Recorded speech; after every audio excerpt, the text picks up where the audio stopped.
السلام علیکم ورحمۃ اللہ وبرکاتہ۔ محترم سامعین و ناظرین، IIH Kandivali Islamic information house کے چینل کے ذریعے جمعہ کے خطبات، علماء کے بیانات، دروس اور حمد و نعت پیش کیے جاتے ہیں، لہذا آپ اس چینل سے جڑیے اور اس چینل کو سبسکرائب کرنا ہرگز نہ بھولیں تاکہ آپ تک ہماری پیش کردہ دینی و دنیاوی خدمات مسلسل پہنچتے رہیں۔ ان الحمد لله نحمده ونستعينه ونستغفره ونعوذ بالله من شرور انفسنا ومن سيئات اعمالنا، من يهده الله فلا مضل له ومن يضلله فلا هادي له، واشهد ان لا اله الا الله وحده لا شريك له، واشهد ان محمدا عبده ورسوله، اما بعد فان خير الحديث كتاب الله، وخير الهدي هدي محمد صلى الله عليه وسلم، وشر الأمور محدثاتها وكل محدثة بدعة وكل بدعة ضلالة وكل ضلالة في النار، فأعوذ بالله السميع العليم من الشيطان الرجيم، بسم الله الرحمن الرحيم،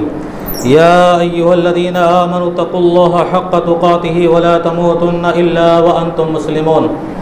يا أيها الناس اتقوا ربكم الذي خلقكم من نفس واحدة وخلق منها زوجها وبث منهما رجالا كثيرا ونساء، الله الذي تساءلون به والأرحام إن الله كان عليكم رقيبا،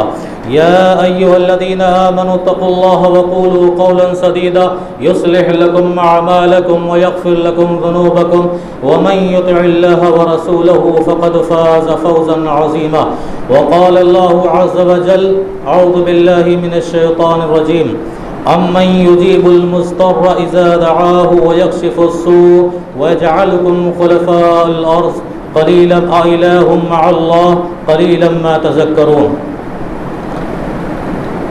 تمام قسم کی حمد و ثنا، بڑائی، کبریائی اور بزرگی اس اللہ عز و جل کے لیے لائق و زیبا ہے جس نے ہمیں اور آپ کو اس دنیا کے اندر پیدا کیا۔ بے شمار درود و سلام نازل ہو تمام نبیوں، پیغمبروں اور رسولوں پر، خاص کر تاجدار مکی و مدنی احمدی مصطفیٰ محمد مصطفیٰ صلی اللہ علیہ وسلم پر۔ حضرات، خطبہ مسنونہ کے بعد 20ویں پارے کی ایک آیت کریمہ آپ کے سامنے تلاوت کی گئی، جس میں اللہ تبارک و تعالیٰ نے ارشاد فرمایا کہ امن یجیب المضطر اذا دعاہ، کون ہے وہ ذات کہ جب بندہ مشکلوں میں ہوتا ہے، بندہ بے چینیوں کا شکار ہوتا ہے، بندہ الجھنوں میں ہوتا ہے، بندہ تکلیفوں میں مبتلا ہوتا ہے، بندہ رات کے اندھیرے اور تاریکی میں اپنے بستروں پر بے چینی کے عالم میں کروٹیں بدلتا ہے، اور پھر وہ اس ذات کو پکارتا ہے، اس ذات سے دعائیں مانگتا ہے، وَيَكْشِفُ السُّوءَ، وہ ذات اس کی تکلیفوں کو اس سے چھٹکارا دلاتی ہے اور اسے نجات دلاتی ہے۔ اَإِلَٰهٌ مَّعَ اللَّهِ، کیا اللہ کے ساتھ کوئی اور بھی معبود ہو سکتا ہے؟ قَلِيلًا مَّا تَذَكَّرُونَ، تم سب بہت کم نصیحت حاصل کرتے ہو۔ حضرات، یہ آیت کریمہ مکہ کے اندر پیارے نبی صلی اللہ علیہ وسلم اور صحابہ کرام نے شروع میں جب اسلام کی تبلیغ شروع کی، اسلام کو پھیلانا شروع کیا، تو ہم سبھی جانتے ہیں کہ مکی دور میں اس وقت مسلمان کس حال سے گزر رہے تھے، اور اسی حالات کے پس منظر میں پیش نظر یہ آیت کریمہ اللہ رب العزت نے نازل فرمائی۔ مکہ کے اندر مسلمان بہت ہی مظلوم تھے، بہت ہی مجبور تھے، بہت ہی بے بس تھے اور بہت ہی ستائے جا رہے تھے۔ کفار و مشرکین کے ظلم و ستم کو برداشت کرتے کرتے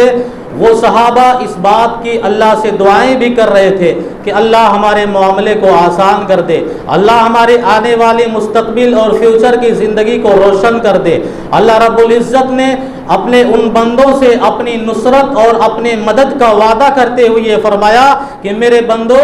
اللہ ہی وہ ذات ہے جو مشکلوں سے اور امتحانوں سے گزرتے ہوئے بندوں کو، تکلیفوں میں مبتلا ہونے والے بندوں کو، انہیں ان کی تکلیفوں سے نجات دیتا ہے، انہیں چھٹکارا دیتا ہے۔ وَيَجْعَلُكُمْ خُلَفَاءَ الْأَرْضِ، اور تمہیں وہ زمین کا جانشین اور خلیفہ بناتا ہے۔ یہ بہت بڑی بشارت تھی اور بہت بڑی خوشخبری تھی مسلمانوں مسلمانوں کے حق میں اللہ یہ پیشین گوئی کر رہا تھا کہ اے میرے بندو، آج مکہ کی سرزمین پر یقیناً تم بے بس ہو، یقیناً تم مظلوم ہو، یقیناً تم ستائے جا رہے ہو، یقیناً تم الجھنوں کے شکار ہو، یقیناً تم پر بہت زبردست اور بہت زیادہ ظلم و ستم کفار و مشرکین کے ذریعہ ڈھائے جا رہے ہیں، لیکن میرے بندو یاد رکھو، ایک دن آئے گا، ایک دن آئے گا کہ اس زمین پر تمہارا ہی سکہ چلے گا، وَيَجْعَلُكُمْ خُلَفَاءَ الْأَرْضِ، ایک دن آئے گا اللہ تمہیں پوری زمین کا جانشین بنائے گا، ایک دن آئے گا کہ اللہ تمہارے ہاتھوں میں اس دنیا کا اقتدار دے گا، اللہ تمہیں حکومت سے نوازے گا، اللہ تمہیں اس زمین کا بادشاہ بنائے گا۔ کون ہو سکتا ہے یہ سارے کام کرنے والے؟ کیا اللہ کے ساتھ اور کوئی معبود ہو سکتا ہے؟ میرے بھائی یہ آیت ایک پیغام دیتی ہے کہ آج فی الحال اس وقت اجتماعی طور پر امت مسلمہ اور مسلمانوں کی جماعت کتنی تکلیفوں سے، کتنی الجھنوں سے اور کتنے ظلم سہتے ہوئے گزار رہی ہے، یہ ہم اور آپ اچھی طرح جانتے ہیں، کوئی بات کسی سے پوشیدہ نہیں ہے۔ اجتماعی حالات کی پریشانیاں ہوں یا انفرادی حالات کی الجھنیں ہوں، امت کسی بھی دور سے گزر رہی ہو، ہر حالت کا مقابلہ اور ہر سماج کے اندر، معاشرے کے اندر اپنی تکلیفوں کا مقابلہ اگر بندہ کر سکتا ہے تو صرف وہ اللہ کو پکار کے کر سکتا ہے، اللہ سے دعائیں مانگ کے کر سکتا ہے۔ حالات کتنے ہی ناگفتابے کیوں نہ ہو، حالات کتنے ہی کٹھن کیوں نہ ہو، حالات کتنے دشوار کیوں نہ ہو، حالات کتنے ناسازگار کیوں نہ ہو، حالات کتنے ہمارے مخالف کیوں نہ ہو، یقیناً ہمارے سامنے آنے والا یقیناً بڑا ہی مضبوط ہے، بڑا ہی طاقتور ہے۔ آنے والا دشمن ہم سے زیادہ پاور رکھتا ہے، ہم سے زیادہ طاقت رکھتا ہے، لیکن اللہ رب العزت نے اس آیت کے ذریعہ ہم تمام مسلمانوں کو یہ پیغام دیا ہے کہ یقیناً وہ مضبوط ہیں۔ اپنی تدبیروں کے ساتھ تم اپنے رب کو پکارنا نہ بھولو، اپنے رب سے دعائیں مانگنا نہ بھولو، کسی بھی حال میں رہو، کسی بھی جو ہے تکلیفوں میں رہو یا خوشیوں میں رہو، جس حال سے بھی تم گزر رہے ہو، ہمیشہ اپنے رب کو یاد کرتے رہو۔ اللہ کے نبی جناب محمد رسول اللہ صلی اللہ علیہ وسلم نے ارشاد فرمایا کہ اعجز الناس من عجز عن الدنیا عن الدعاء، کہ دنیا کے اندر سب سے زیادہ بے بس اور سب سے زیادہ لاچار اور سب سے زیادہ بیوقوف کہہ لیجئے وہ مسلمان ہے جو تکلیفوں کے باوجود بھی اپنے رب سے دعائیں نہیں مانگتا، اپنے رب کو پکارتا نہیں، اپنے رب کو یاد نہیں کرتا۔ اس سے بڑا بے بس اور اس سے بڑا مجبور کوئی ہو نہیں سکتا۔ ہم یقیناً مجبور ہے، آج ہم یقیناً کمزور ہے، آج ہم یقیناً ضعیف ہے، آج یقیناً ہمارے پاس کوئی طاقت اور پاور نہیں ہے۔ آنے والے دشمن کا ہر حملہ ہم سے کہیں زیادہ طاقتور ہوتا ہے، ہم سے کہیں زیادہ پاورفل ہوتا ہے، ہم اس کے گرفت میں آ سکتے ہیں، اس کی پریشانیوں میں آ سکتے ہیں، لیکن ایسے حالات میں پیارے نبی صلی اللہ علیہ وسلم نے ہمیں ایک ایسا عظیم ہتھیار دیا ہے، ایک ایسا عظیم اوزار دیا ہے۔ یہ ایسا ہتھیار ہے، یہ ہتھیار جو ہے تجربہ کیا ہوا ہتھیار ہے۔ یہ ہتھیار لے کر اگر اٹھو گے تو قوموں کے اندر انقلاب آ جائے گا، دشمن شکست کھا کر میدان چھوڑ کے بھاگ سکتا ہے،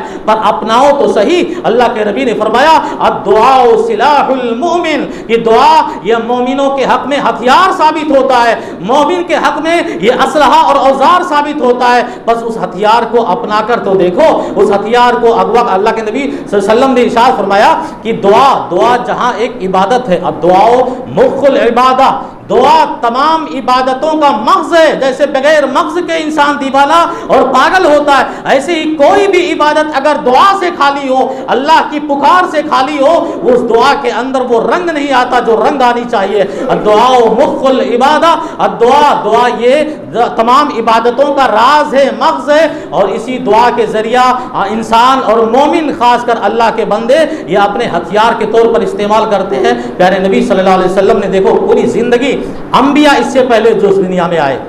اس سے پہلے جو نبی آئے ان کی تاریخیں پڑھیے، اپنے آخری پیغمبر جناب محمد رسول اللہ صلی اللہ علیہ وسلم کی زندگی کے حالات کا مطالعہ کیجئے، آپ کو لمحہ لمحہ گھڑی گھڑی وہ نظر آئیں گے کہ اپنے رب سے دعائیں مانگ رہے ہیں، اپنے رب کو پکار رہے ہیں، اپنے رب کو بلا رہے ہیں۔ لیکن آپ یاد رکھو، یہ یقین رکھو کہ اللہ کی مدد یوں ہی آسانی سے نہیں آتی۔ یہ سوچ کر چلو گے تو ہمیشہ اپنے رب کو یاد کرو گے۔ ایسا نہیں کہ آج ہم نے دعا مانگی، ابھی مانگی اور ابھی اللہ نے قبول کر لی تو ٹھیک، اور اگر نہیں قبول کی تو پھر اللہ سے دعائیں مانگنا ہی انسان چھوڑ دیتا ہے،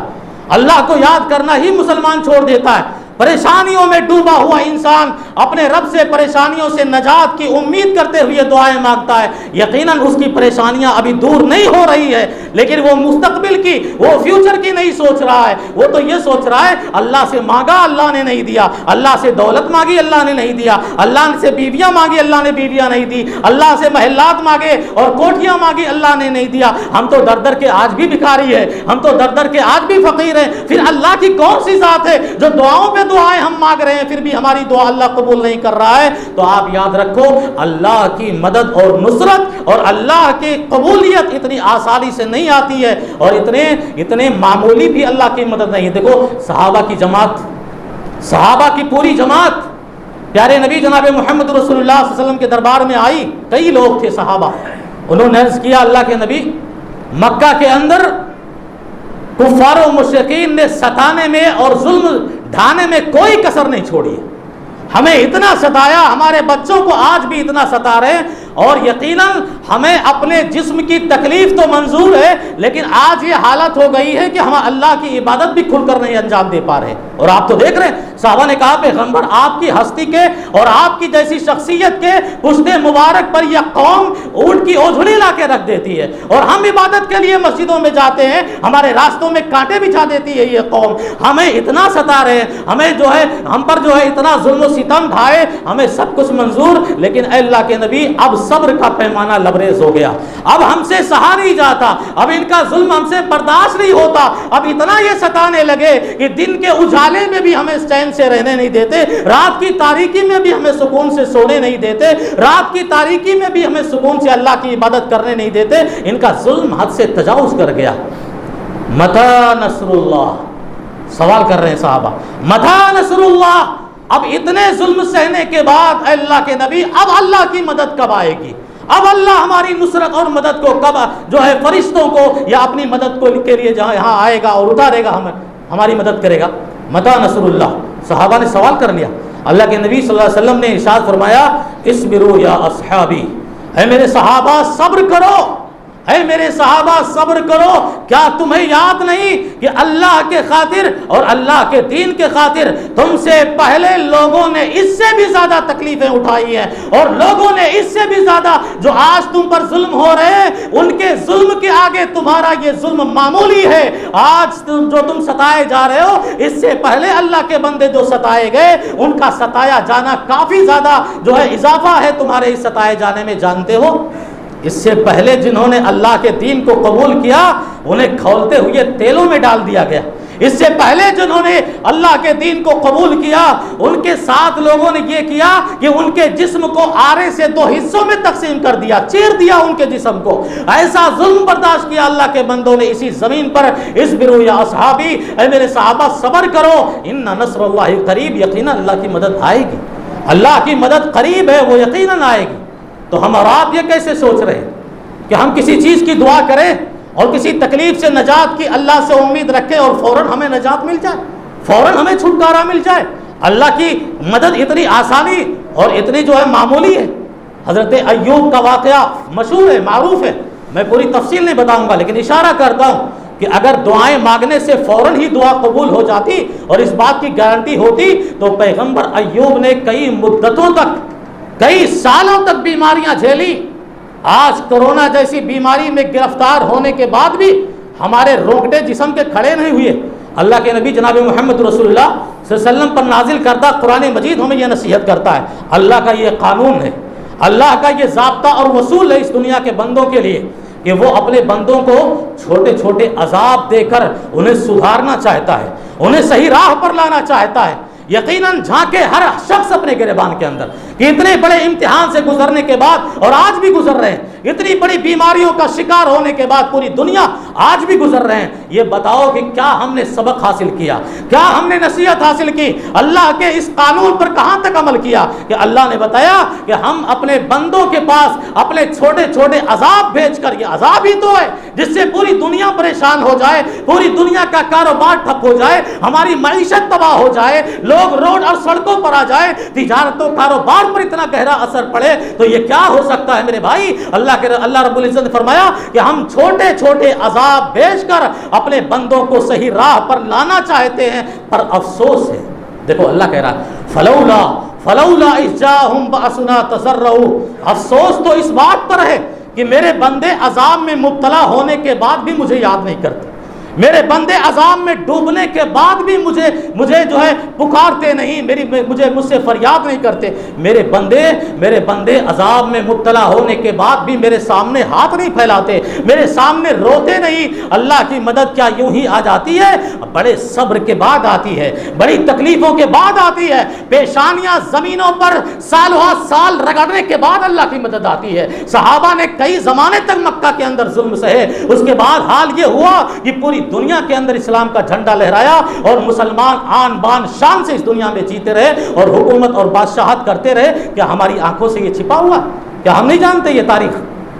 تو ایسا ہم نے کیسے سمجھ لیا کہ اللہ کی مدد ترنت آ جائے؟ ہم بیمار ہو جائیں تو اللہ ہمیں فوراً شفا دے دے؟ امتحان بھی ہو سکتا ہے، جہاں عذاب ہے وہ امتحان بھی ہے، وہ آزمائش بھی ہے، وہ ابتلا بھی ہے۔ ہمیں اللہ آزما رہا ہے کہ ہمارے بندے ہماری راہ پر کب تک ٹکے رہتے ہیں، ورنہ وہ حال نہ ہو کہ ایک آدمی ہمیشہ تندرست گھومتا تھا جو ہے کھلے سانڈ کی طرح، نہ اسے اذان کی فکر نہ اسے نماز کی فکر۔ ایک دن اس کے دل میں اللہ کا خوف آیا تو اس نے سوچا کہ چلیں، موت کے قریب ہوتے جا رہے ہیں، قبر کے قریب ہوتے جا رہے ہیں، ہماری زندگی کی سانسیں اب ٹوٹتی جا رہی ہیں، اب کیوں نہ چل کر ہم اپنے اللہ کی عبادت کریں، کیوں نہ ہم مسجدوں کے دروازہ دیکھیں۔ اب وہ جس دن پہلے ہی دن مسجد میں آیا اور پہلے ہی نماز کے وقت میں شامل ہوا تو پتہ چلا کہ اس کی ایک بھینس جو پالا ہوا تھا وہ مر گئی، دوسرے دن اس کی دوسری بھینس مر گئی، تیسرے دن اس کا بیٹا بیمار ہو گیا۔ اب اس کے دل میں دیکھو یہ امتحان ہے، یہ آزمائش ہے۔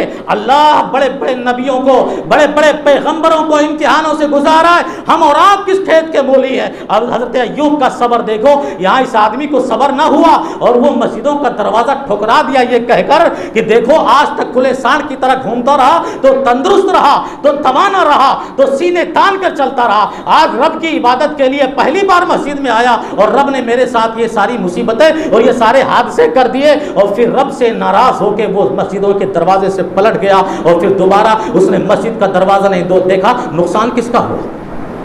خسارہ کس کا ہوا؟ ہم اور آپ ضد پہ آ جائیں اور کسی غلط کام کی ضد پر اٹے رہیں، نقصان کس کا ہے؟ سامنے والے کا، اللہ کا۔ اللہ قادر علی کل شیء، جو اللہ تمام چیزوں پر قدرت رکھنے والا ہے، وہ تمہارے روٹنے سے اس کی شان کو نقصان پہنچے گا، اس کی عظمت کو نقصان پہنچے گا۔ پوری دنیا اللہ کے حق میں کافر کفر کرنے لگے، انکار کرنے لگے، پھر بھی اللہ کی طاقت اور قوت میں کوئی فرق نہیں آنے والا، اللہ کی شان میں اور اس کی عظمت میں کوئی فرق نہیں آئے گا۔ نقصان تو ہم اور آپ اپنا کر رہے ہیں۔ اب تاریخ نبیوں کی دیکھیں، وہ انبیاء اجتماعی طور پر پریشانی آئی ہو، قوم و ملت کو لے کر، جیسے آج ہم یہ امت کو لے کر اور مسلم جماعت کو لے کر پریشان ہے اور آج بھی ساری امت امتحانوں سے گزر رہی ہے، ایسے حالات نبیوں کے زمانے میں بھی آئے۔ کبھی امت حالات سے، برے حالات سے، امت کمزور حالات سے گزر رہی ہے، اس وقت بھی نبیوں نے دعا کو اپنا ہتھیار بنایا، دعا کو اپنا اسلحہ بنایا اور بنایا ہے۔ ہمارے سامنے تاریخیں اور واقعات موجود ہیں، اور اگر انفرادی طور پر نجی معاملے میں کوئی تکلیف پیغمبروں کو آئی، کوئی تکلیف نبیوں کو آئی، تب بھی انہوں نے اپنے رب کو لمحہ لمحہ پکارا ہے، انہوں نے اپنے رب کو یاد کیا ہے۔ اللہ رب العزت نے فرمایا ادعونی استجب لکم، میرے بندے ہزار دنیا کے دربار دیکھنے سے پہلے میرے دربار میں تو آ جا، مجھے پکار کے تو دیکھ۔ میں وہ ہستی ہوں اور میں وہ ذات ہوں کہ میرے بندوں کی سانسیں اور اس کی زبان سے اس کے دعاؤں کے الفاظ ابھی باہر نہیں نکلتے، اس کے دل میں پنپنے والے ارادے کو میں بھانپ لیتا ہوں اور پھر میں اس کے ایمان اور اس کی خلوصیت اور جس تڑپ کے ساتھ، دیکھو دعائیں ہم غفلت میں مانگتے ہیں، یہ بھی یاد رکھیں۔ ہم اللہ سے جب دعا مانگتے ہیں نا تو اس دعا کے اندر ہمارا ذہن، ہمارا دماغ نہیں رہتا، اور کوئی بھی عبادت وہ تو ہونی چاہیے خالص اللہ کی یادیں ذہن میں رہیں، لیکن خصوصاً جب دعا مانگتے تو نگاہیں کہیں دائیں ہیں، کہیں جانب ہے، کہیں اوپر ہیں، کہیں نیچے، مطلب یہ ہماری نگاہیں یکجہتی کے ساتھ اپنے رب کی یاد میں نہیں رہتی، ہمارا دل یکجہتی یکسوئی کے ساتھ اپنے رب کی یاد میں نہیں رہتا۔ ہم دعائیں مانگ رہے ہیں، خیالات ہمیں ہماری دکانوں کے آ رہے ہیں، ہم دعائیں مانگ رہے ہیں، یقیناً شیطانی وسوسے ہم پر حملہ ہوتے ہیں، لیکن اس وسوسے کو دور کرنے کا بھی پیارے نبی نے ہمیں طریقہ بتلایا۔ دعائیں مانگو تو غفلت سے نہ مانگو، سستی سے نہ مانگو، اللہ تو قبول کرے یا نہ کرے، اللہ تو قبول کرے یا نہ کرے، تو پھر کون کرے گا؟ دنیا میں اور کون سی ہستی ہے جو تمہاری دعاؤں کو سنے گی اور تمہاری پکار کو سنے گی. یقین کے ساتھ مانگو, یکجہتی یکسوئی پوری طرح دل لگا کے اللہ سے مانگو. دیکھو اللہ کیسے دعائیں قبول کرتا ہے اور کیسے دعائیں سنتا ہے. دنیا کے پہلے رسول حضرت نوح علیہ السلام, قرآن مجید کے اندر آپ کو اشارہ کرتا ہوں, نوح علیہ السلام دنیا کے پہلے رسول. 950 سال تک انہوں نے اپنی قوم کو اسلام کی دعوت دی اور اللہ کی طرف بلایا, لیکن انجام کیا ہوا؟ اتنی کوششوں کے بعد, اتنی محنتوں کے بعد, اتنی تڑپ کے بعد, اپنی امت کی اتنی حفاظت کے بعد, 950 برس کی تبلیغ کے بعد صرف 83 یا اس سے کچھ زیادہ لوگوں نے ایمان قبول کیا. صرف 83 لوگوں نے ایمان قبول کیا. حضرت نوح علیہ السلام نے ایک دعا مانگی. اور دیکھو دعا یہ ضروری نہیں ہے کہ گھنٹوں کی دعا ہو, یہ بھی ضروری نہیں پوری رات کی دعائیں ہوں, یہ بھی ضروری نہیں کہ 2 گھنٹے آدمی دعائیں مانگتے رہے. اللہ کو پکارنے کے لیے جامع دعا, مختصر دعا, 2-4 جملوں میں جو دعا آ جائے اور وہ دعا دب تڑپ اور ادب سلیقے سے قرینے سے اللہ کو یاد کر کے نکلے, وہ دعا کیسے اثر کرتی ہے. نوح علیہ السلام نے جو دعا مانگی تھی کوئی گھنٹوں کی دعا نہیں مانگی تھی, لاکھ محنتوں کے بعد انہوں نے ہاتھ اٹھا دیا. فدعا ربہ انی مغلوب فانتصر, اے پروردگارا بڑی محنتوں مشقتوں کے بعد اب میں تھک گیا, اب میں ہار گیا. یہ دیکھو انسان اپنی بے بسی کا اظہار اپنے رب کے سامنے کرتا ہے. آج کا امیر زیادہ ہے, اللہ غنی, اللہ مالدار ہے, لیکن وہ اپنی بے بسی کا اظہار رب کے سامنے کبھی نہیں کرتا. وہ کہتا ہے میں تو یہ کر لوں گا, وہ کہتا ہے میں تو یہ کر لوں گا, میں اس کو لوٹ لوں گا, میں اس کو برباد کر دوں گا. پیغمبر جیسی ہستی اپنے انسانی طاقت کی بے بسی کا اظہار کر رہے ہیں اور کہہ رہے ہیں انی مغلوب فانتصر, پروردگارا اب یہ مجھے لگا کہ اس نسل میں اب کوئی ایمان نہیں لائے گا, میں تھک گیا, اب تو ہی ان سے نپٹ لے, اب تو ہی ان سے نپٹ لے اپنے بندوں سے. اللہ رب العزت نے کیا کیا؟ انسانی زندگی اور دنیا کی زندگی کی تاریخ کا سب سے عظیم طوفان برپا کر دیا. ففتحنا ابواب السماء بماء منہمر وفجرنا الارض عیونا فالتقى الماء على امر قد قدر. آسمان چھلنی بن گیا اور زمین کے اور اس زمین کے نیچے سے چشمے ابلنے لگے. آسمانوں نے بارش برسائی اور زمین اپنے اندر سے پانی نکالنا شروع کیا. ایک ایک موج پہاڑوں کے مقابلے میں تھی. اللہ رب العزت نے فرمایا کہ حضرت نوح کی کشتی اہل ایمان کو لے کر جب چل رہی تھی اس سیلاب میں, تو پہاڑوں کا مقابلہ ایک ایک موج اور ایک ایک لہر کر رہی تھی جو اس طوفان کے اندر سیلاب پیدا ہوا تھا. تو آپ یاد رکھیں کہ پیارے نوح علیہ السلام کی صرف ایک دعا نے انسانی زندگی کے اندر اتنا بڑا طوفان برپا کر کے اور ساری انسانیت کو تباہ کر دیا. کون سی دعا تھی؟ آپ موسیٰ علیہ السلام کو لے لیجیے. مصر چھوڑ کر جب مدین گئے, قرآن مجید میں موجود ہے, مدین میں گئے اور وہ ایک ایسا شہر تھا نہ موسیٰ علیہ السلام کسی کو جانتے تھے اور نہ موسیٰ علیہ السلام کو کوئی جانتا تھا, نہ وہ کسی کو پہچانتے تھے اور نہ اس بستی کے لوگ کوئی ان کو پہچانتا تھا. نہ کھانے کا کوئی بندوبست, نہ پانی پینے کا کوئی بندوبست, نہ رہنے کا بندوبست اور نہ ہی کسی بھی چیز کا بندوبست. بے سر و سامان تنے تنہا یوسف موسیٰ علیہ السلام اللہ رب العزت کی بارگاہ میں ہاتھ اٹھا کر دعا کرتے ہیں کہ اللہ ربی انی انزلت الیہ من خیر فقیر, کہ اللہ آج میرا کوئی سر و سامان میرے ساتھ نہیں, نہ میرا کوئی یہاں مددگار دکھ رہا ہے. اے اللہ اب تو ہی ہے کہ اپنی طرف سے جو بھی خیر اور بھلائی دینا چاہے وہ تو مجھے دے دے. اور پھر دعا کی تو کیا ہوا آپ جانتے ہیں پورا واقعہ, کہ وہ 2 بہنیں جو شعیب علیہ السلام کی بیٹیاں تھیں, جب ان کے پانی کو جو ہے کنویں سے نکال کے موسیٰ علیہ السلام نے پلایا تھا اور وہ دونوں بہنیں جا کر اپنے باپ حضرت شعیب سے بتائی تھی, حضرت شعیب نے ایک لڑکی اور اپنی ایک بیٹی کو بھیجا کہ جاؤ وہ مسافر ہے, بے یاروں مددگار ہے, ہمارا حق ہے, ہماری اس نے مدد کی ہے, جاؤ اسے لے کر آؤ اور پھر ہم اسے پناہ دیتے ہیں, اسے یہاں کھانے کی جگہ دیتے ہیں, رہنے کی جگہ دیتے ہیں. پورا واقعہ مشہور موسیٰ علیہ السلام. اسی طرح آپ دیکھیں پیارے نبی صلی اللہ علیہ وسلم,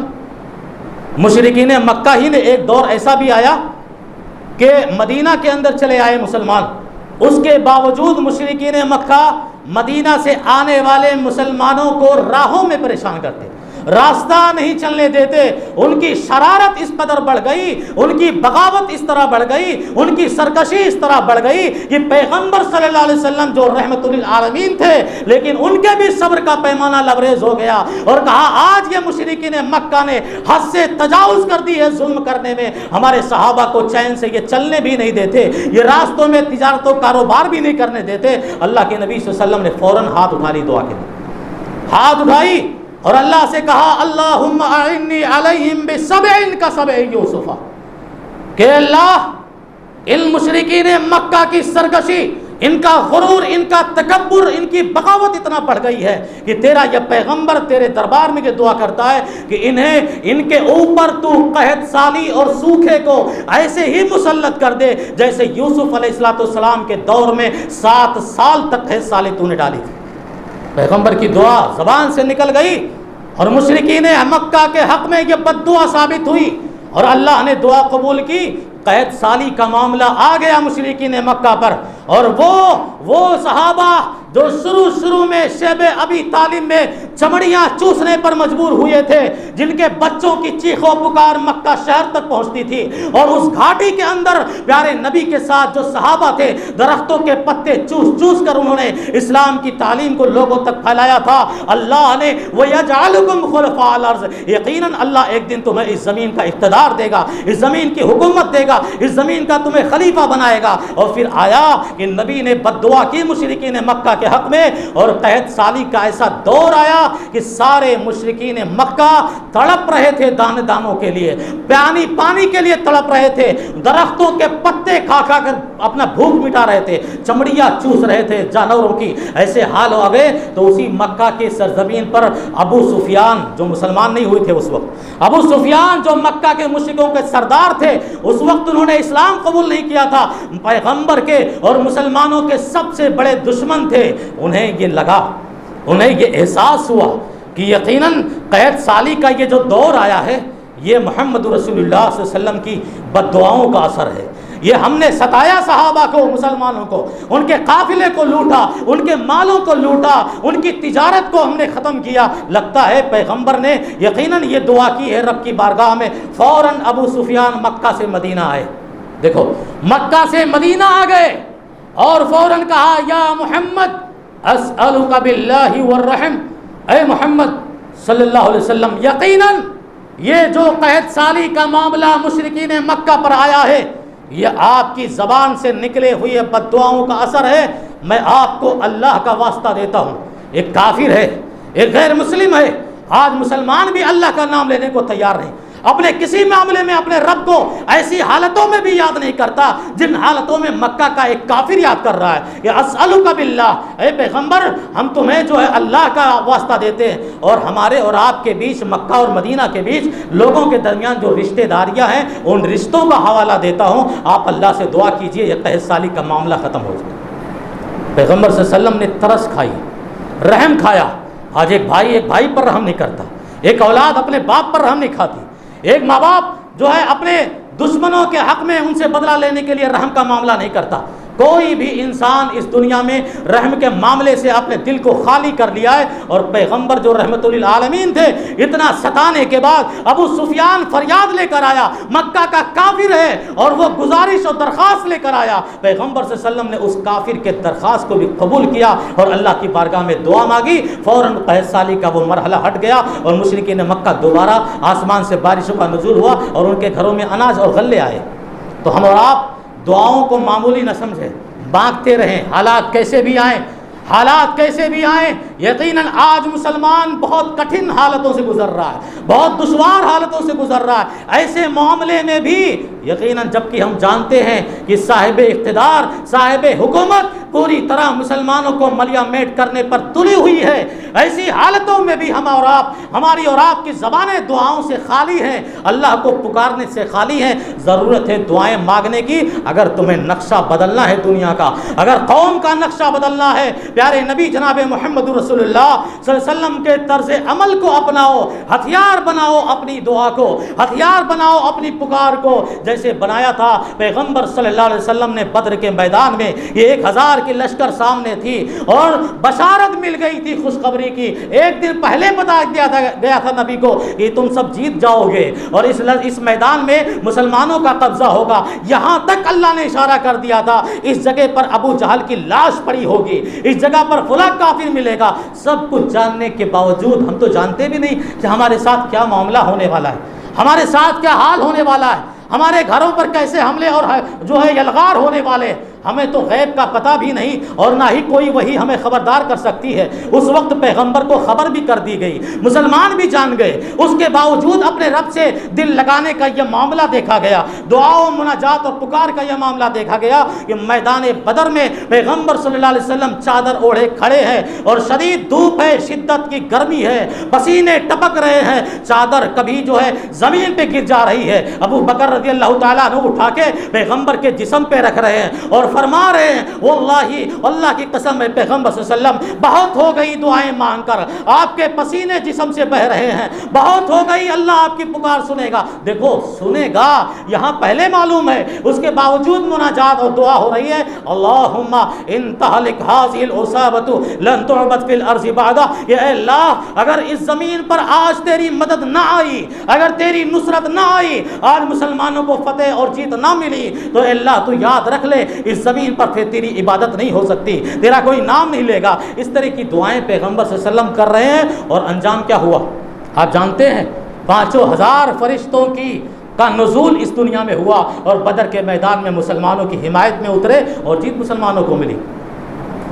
دعائیں، الدعاء سلاح المومن، دعا مومنوں کے ہتھیار ہے. ہم نے کب اپنے رب کو پکارا، ہم نے اپنے رب کو کب یاد کیا، ہم نے اپنے رب کو کب ندا لگائی. ہمیں کوئی پریشانی آئی، ہمیں کوئی تکلیف آئی، ہم دنیاوی اسباب تو اختیار کر لیے، تدبیریں اختیار کرو، اس میں اللہ نے منع نہیں کیا ہے، اسباب اختیار کرو، لیکن اپنے رب کو اپنی زندگی میں کبھی نہ بھولو. ہر لمحہ اپنے رب کو یاد کرو، ہر لمحہ اپنے رب کو پکارو. امن یجیب المضطر اذا دعا ویکشف السوء ویجعلکم خلفاء الارض االہ مع اللہ قلیلا ما تذکرون. کون سی ہستی ہے، کون سی ذات ہے جو یقیناً انسانوں کی پکار کو، انسانوں کی مشکلوں کو، انسانوں کی حاجتوں کو، انسانوں کی ضرورتوں کو، کیا اللہ کے سوا کوئی اور بھی ہے جو اسے پورا کر سکتا ہے، اپنے بندوں کو نجات دے سکتا ہے، اپنے بندوں کو چھٹکارا دے سکتا ہے؟ کوئی نہیں دے سکتا،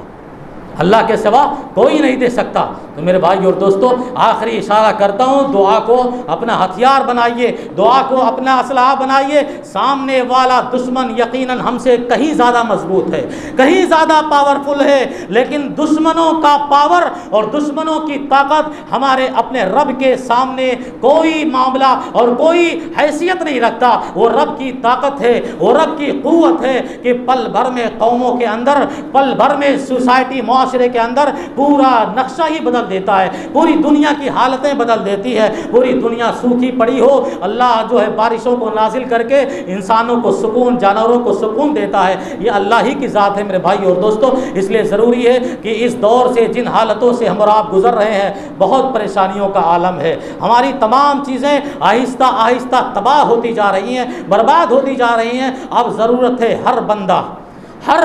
ہر انسان اپنے رب کی پکار اور گہار لگائے. نہ حکومت کی گہار، نہ سرکار کی گہار، اب گہار لگاؤ. اگر مومن ہو، اگر مسلمان ہو اور تمہارے دل میں ایمان کا ذرہ برابر بھی شائبہ موجود ہے، پکارو اپنے رب کو. یقیناً انشاءاللہ اللہ تبارک و تعالی ہماری اور آپ کی حالتوں کو دوبارہ بہتر کرے گا اور اچھا کرے گا. دشمنوں کو ان کی خاک چٹائے گا اور انہیں پھر یاد دلائے گا کہ اس دنیا میں اللہ کی عبادت کرنے والے بندے جب رو رو کر، گڑ گڑا کر، تواضع انکساری کے ساتھ تڑپ کر اور ادب اور سلیقے سے اپنے رب کو جب پکارتے ہیں تو وہ رب اپنے بندوں کی دعائیں کیسے سنتا ہے. قرآن مجید کے اندر آپ مطالعہ کیجئے، بہت سارے ایسے واقعات اور بہت ساری نصیحتیں اور عبرتیں ایسی ملیں گی کہ اللہ جب قبول کرنے پہ آتا ہے تو کبھی کبھی اپنے بندوں کی دعا کو فوراً قبول کر لیتا ہے، ترنت قبول کر لیتا ہے، اور کبھی کبھی اسی دعا کو ہمارے اور آپ کے لیے آخرت کی کامیابی کے لیے ذخیرہ بنا دیتا ہے. اور کبھی کبھی ایسا ہوتا ہے کہ آنے والی تکلیفوں کو، پریشانیوں کو، نجات کو، جس کا ہمیں علم نہیں ہے، ہمیں جانکاری نہیں ہے، اسی ایک دعا کی وجہ سے ہمیں اپنی مصیبتوں سے ہماری تکلیفوں سے نجات دے دیتا ہے. یہ ساری شکلیں ہیں دعا کی قبولیت کی. الدعاء لا یرد عند اللہ, دعا یہ اللہ کی بارگاہ میں کبھی رد نہیں ہوتا, کبھی خراب نہیں ہوتا. وہ کسی بھی شکل میں قبول ہو, اللہ انشاءاللہ اپنے بندوں کی دعاؤں کو قبول کرتا ہے. اس لیے اللہ تبارک و تعالیٰ سے دعا ہے کہ الہ العالمین ہم تمام مسلمانوں کی حالتوں کو بہتر بنائے, اور حالت بہتر کرنے کے لیے ہم تمام مسلمانوں کو نمازوں کی پابندی اور زیادہ سے زیادہ دعاؤں کا اہتمام کرنے کی اللہ ہم سب کو توفیق عطا فرمائے. کوئی پریشانی ہو, کوئی تکلیف ہو, کوئی الجھن ہو, کوئی بے چینی ہو, اللہ رب العزت سے ہمیں اور آپ کو دعائیں مانگنی چاہیے, اور اللہ ہمیں اسے مانگنے کی توفیق عطا فرمائے اور ہماری مشکلوں کو آسان بنائے, ہماری حاجتوں کو پوری فرمائے, ہمیں دوبارہ عزتوں سے نوازے, ہمیں ذلت سے دور فرمائے, جب تک ہمیں اس دنیا میں رکھے, عزت کے ساتھ رکھے, اسلام پر قائم رکھے, ہماری موت اور خاتمہ ہو ایمان بالخیر پر ہو. وآخر دعوانا الحمدللہ رب العالمین. بارک اللہ لنا ولکم فی القرآن وفرانیکم بالآیات والذکر الحکیم. انہ تعالی جواد کریم و ملک بر رؤوف رحیم.